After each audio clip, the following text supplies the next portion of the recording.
hope and there's help. S.A.V.E, Suicide Awareness Voices of Education, is working to prevent suicide through education, training, advocacy, and support for suicide loss survivors. S.A.V.E, Suicide Awareness Voices of Education, wants you to know that you can save a life. S.A.V.E.org. Are you kidding me? You know that comment you said to the radio? The thing that we got wrong? Clearly, Brussels sprouts are the worst vegetable. Call us and let the world know your thoughts. 855-257-7469. That's 855-ALS-SHOW. It is so much fun. We get to have this guy on. We get him once a month, and he talks about his organization, which I really appreciate him doing with us. And then with all the weird crap that the end of session brings with it, came 2 emails, and they're both from Erich Mische, and I of course read those because he's a friend of the program, and both are great news. And I literally texted him and said, "You want to come on tomorrow? We'll find some time and discuss them." And here he is. Thanks for taking time out of your busy day and being with us. Erich Mische with S.A.V.E. Thanks for being here, sir. Thank you for having me, Al. It was a very good day for the work that S.A.V.E.'s been involved with yesterday. You knocked it out of the park in a couple of different ways. I mean, I don't know how many more bills, many more things you have actually at the Capitol you're working on. You might have to start fresh with. You just hit the home run. You cleared the bases, right? Well, it was. We're fortunate, Al. We belong to a group called the Minnesota Mental Health Legislative Network, which is made up of 100 different mental health groups and things like that. Yeah. Very pleased with the number of outcomes, getting the bonding bill, really important. 2 items that were of particular interest to S.A.V.E, warning label legislation, as you and I have talked about with our kids campaign, Keep It Digitally Safe, and the need to put warning labels on social media platforms. Thanks to Representative Zach Stevenson, that actually got passed yesterday in the Minnesota Health and Human Services bill. First legislation of its kind anywhere in the country that's gotten through the legislature. Big deal.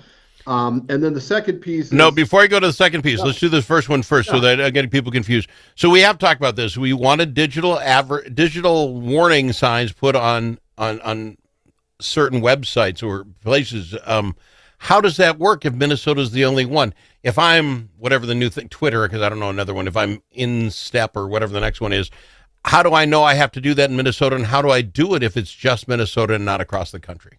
Yeah, I mean, they do that now with micro-targeting and geo-targeting. Oh, okay. Social media platforms can, Al, if they wanted to, they could probably make it so that only you in your office would be able to see certain things on social media. Okay, so that's not an issue. They just got to do it now, and when does it start? I can't wait to see the first one. It starts next July. So what happens is, the bill provision requires the Minnesota Department of Health, Minnesota Department of Human Services to work on what those warning labels ought to look like.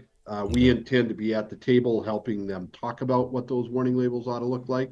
And then the plan is July of next year that would go into effect.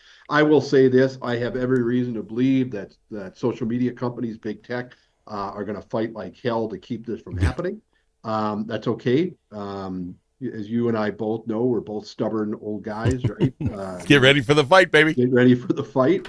And so we're excited about that. It's a step in the right direction. It was a really powerful email for me to share this morning to the nearly 40 different groups that are part of the Kids Keep It Digitally Safe campaign that now is spread out over 6 continents. So good day.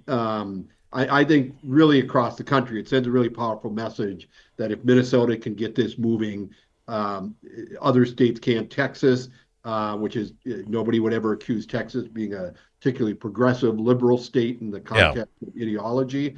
They are moving with warning labels. California is, New York. I suspect that this success will help spur other states to start looking at it as well. Well, congratulations. I'm so proud of you and your organization for doing this. The other one, a second email comes out, and I have to look twice. Erich sends me 2 emails. Something's up.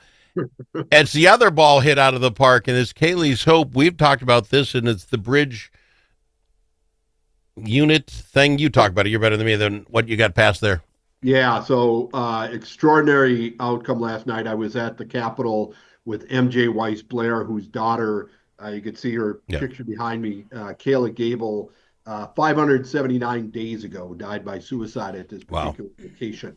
MJ reached out to us in January 2024 and said, I want to make sure that this doesn't happen to any other parent, any other loved one. And we began working with MJ on trying to get permanent barriers on this particular bridge in Minnesota that connects a college campus across the river, right?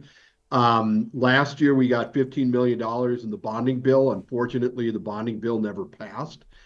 This year, thanks to Senator Scott Dibble and Representative Rick Hansen and a cast of other Democrats and Republicans, last night they passed $8 million in the transportation bill that provides $8 million to the University of Minnesota to design these barriers and to work with Hennepin County, which owns the bridge, to get them installed. So wow. I can assure you that MJ was enormously overwhelmed. This is a big deal. And again, incredible for Minnesota, incredible for this particular structure. It also helps lay the groundwork for what we're going to do next session, Al, which is to get legislation passed that requires any publicly owned structure in Minnesota that before you build it or before you do a major reconstruction, that you integrate these kind of enhanced barrier safeties into that program. I love it. Congratulations. 579 days. For folks who don't do this or follow enough, that is unbelievable to get anything moved across the state, across the line in at the Senate, at the Capitol in 2 years, inside 2 years, is remarkable work. On a structure, Al, that you and I've talked about, that for 50 years we've known that this needed to be addressed. So this is a big deal for Minnesota.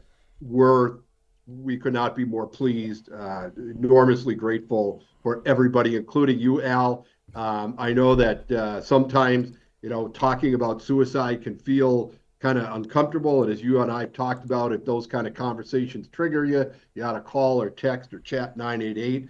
But the reality is that these kind of conversations make a difference, Al. Your listeners, the people that watch this show, participate in this show, the folks that you have on as guests, policymakers, not one of them walked out of your conversation with them and the work that we've done without knowing about this particular structure and about the need to get something done. So on behalf of all of us at S.A.V.E, thank you. No, you keep up the good work. We'll keep a spotlight on it the best we can, but you keep doing what you're doing, sir. S.A.V.E.org. Go there today. And again, feeling weird, need to make a call, do it. 988. More right after this. If you could save a life, would it be worth 60 minutes of